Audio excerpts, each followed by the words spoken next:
बाप रे, हम बच्चे को जन्म देते हैं, जब बच्चे की खुशी ही नहीं रही तो ऐसे पेरेंट को जिंदा होके रहना ही क्या। आपका आन बान आपको इतना आहत हो रहा था, आप खुद जहर खा के सो जाते कि मैं मुंह क्या दिखाऊंगा, मेरी बेटी ने लव मैरिज कर लिया, खुद मर जाते। किसी के बेटा को मारने की क्या ज़रूरत थी जाके। तो ये सब गलत। दोनों बच्चे अच्छे थे, दोनों पढ़े लिखे थे, सक्षम थे, पैर पे खड़ा था लड़का, तो क्या ज़रूरत थी दामाद को जाके जान से मार देने की।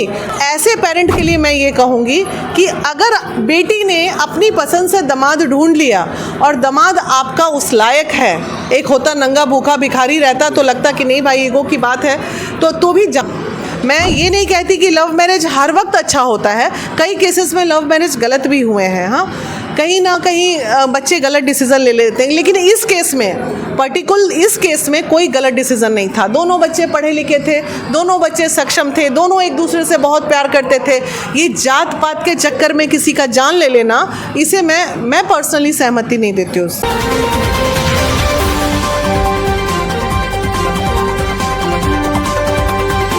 मैम, अभी दरभंगा में एक ऑनर किलिंग का मामला सामने आया है। वो अपने दामाद बेटी ने किसी अंतर्जातीय विवाह कर लिया किसी लड़के, तो इस आक्रोश में 1 महीना 2 महीना पहले शादी किया और लड़की के पिता ने अपने दामाद को हॉस्टल के गेट पे सरेआम गोली मार दी। आपको क्या लगा, कौन सी मानसिकता? न्यूज़, ये डॉक्टर के बच्चे, डॉक्टर थे वो लोग दरभंगा के, और अगर उन दोनों ने लव मैरिज कर लिया था और दोनों बड़े प्रेम से रह रहे थे, अपनी माँ के साथ रह रहे थे, लड़के वालों ने लड़की को एक्सेप्ट कर लिया था, दोनों पढ़े लिखे डॉक्टर थे और स्टूडेंट थे DMCH के, वैसी परिस्थिति में कैंपस में घुस के अपने झूठे जो कहते हैं ना ईगो, स्वार्थ। अच्छा एक बात बताइए, आदमी बच्चे की शादी क्यों करता है? बच्चे की खुशी के लिए करता है, अपने पगड़ी की खुशी के लिए तो नहीं करता है।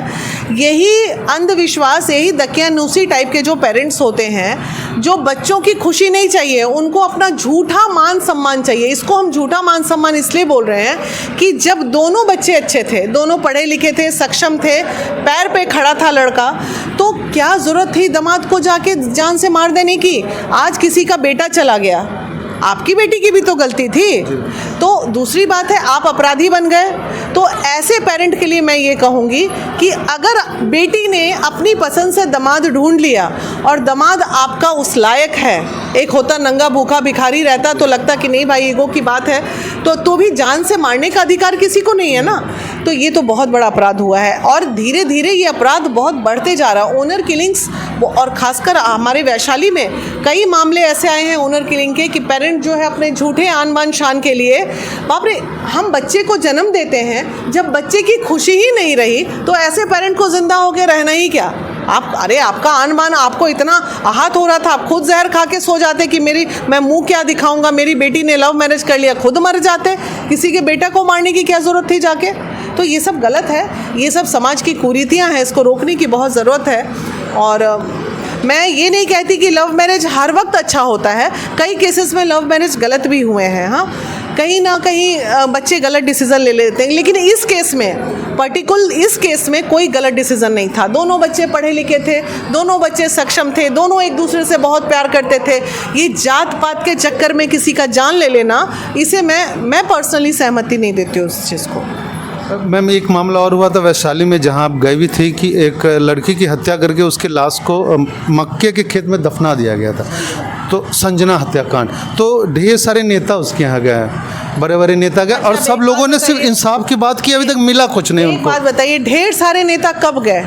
उस लड़की की हत्या के बाद गए? जी नहीं, जब मैंने सोशल मीडिया पे जाके पूरा हल्ला बोल किया, उसके बाद पप्पू यादव जी पहुंचे, उसके बाद चिराग पासवान पहुंचे, उसके बाद सारे नेताओं की लाइन लग गई।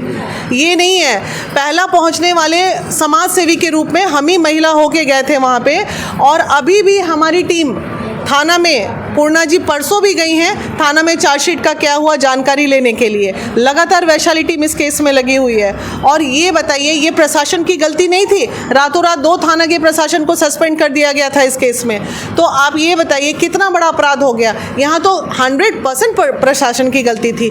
अगर मात्र 15 मिनट के अंदर मोबाइल का लोकेशन निकलता है, अगर प्रशासन चाहता तो उस लड़की का लोकेशन निकाल के वो लड़की उसी गाँव में पड़ी हुई थी 15 दिन, और 15 दिन उसका शोषण हुआ और उसके बाद हत्या करके उसी गांव में उसको गाड़ दिया जाता है और प्रशासन बैठ के डफली बजा रहे थे। तो ऐसे प्रशासनिक लोगों के लिए भी हम हमेशा आवाज़ उठाते रहते हैं। मैम, ऐसा है कि एक अदना सा अपराधी जो उसी के घर का है वो नहीं पकड़ा गया अभी तक, तो हम क्या उम्मीद करेगी जनता कि बड़े बड़े टेररिस्ट को या बड़े अपराधी को ट्रैक करेगी पुलिस? यहाँ मैं थोड़ा प्रशासन का सपोर्ट भी करूँगी। ये अदना सा को पकड़ना बहुत मुश्किल है, लेकिन बड़े बड़े टेररिस्ट को पकड़ना आसान है, ठीक है, क्योंकि ये अदने जाके किस बिल में घुस जाते हैं, नेपाल भाग गया, बॉर्डर क्रॉस कर गया, किधर चला गया, सिंगल बॉडी। टेररिस्ट लोगों का क्या होता है, पूरा गिरोह होता है, गैंग होता है, लड़झड़ होता है, तो पकड़ा जाते हैं। एक सिंगल लड़के को पकड़ने में परेशानी तो होती है, लेकिन उसके लिए भी उपाय है। उसके घर की कुर्की कीजिए, उसके घर के पेरेंट्स को उठाइए। उसके घर की कुर्की हुई है तो जो नॉर्मल होता है वही कुछ किया। नहीं, घर तो है ही नहीं उसका, बिना मतलब का घर है, फूस का घर है, कुर्की करके ही क्या करेगा वो, वैसा वो तो क्रिमिनल है। अब कहीं और किसी बेटी की ज़िंदगी बर्बाद होगी, इससे ज़्यादा बेटर है कि प्रशासन को अतिशीघ्र छापेमारी करके उसको उठाना पड़ेगा। लेकिन हमें जो पर्सनली मेरा मानना है वो नेपाल साइड कहीं भाग गया होगा, इसलिए अब मुश्किल है उसको फ़िलहाल ट्रेस करना। तो मैम, जैसे बाहर का अगर कोई अपराधी हो तो आदमी उसको ट्रैक कर सकता है, लेकिन घर का जो अपराधी हो किसके मन में क्या चल रहा है आजकल जो है कि रिश्तों की मर्यादा तो समाप्त होती जा रही है। ऐसा नहीं है, हम समझ जाते हैं। आप कह दीजिएगा कि हमारे पड़ोसी के मन में क्या चल रहा है, हमें पता चल जाता है, लेकिन हम नज़रअंदाज कर देते हैं इन बातों को। अरे छोड़ो, कोई बात नहीं, आज नहीं तो कल ठीक हो जाएगा। इस लड़की के साथ भी यही हुआ था। इसके भाई ने इसके साथ पहले भी कुछ इस तरह की हरकत की थी, तो उस वक्त परिवार सोच के इन लोगों ने छोड़ दिया। आज देखिए इतना बड़ा अपराध पनप गया। तो कहीं ना कहीं हर व्यक्ति की जिम्मेदारी बनती है कि हमारे आसपास क्या हो रहा है उस पर नज़र रखें। लेकिन गांव में क्या होता है ना, अरे छोड़ो जाने दो, उसका है, हमें क्या मतलब है। ये हमें क्या मतलब के चक्कर में अपराध बढ़ते जा रहा है, ये प्रॉब्लम है। मैम, बहुत बहुत धन्यवाद आपका। ये थी हमारे साथ महिला विकास मंच की राष्ट्रीय संरक्षक वीना मानवी। इन्होंने बिहार में अभी हो रहे जो ऑनर किलिंग का मामला है उस पर पूरी तरीके से अपनी राय रखी है। ये इनकी राय आपको कैसी लगी हमें ज़रूर बताइए।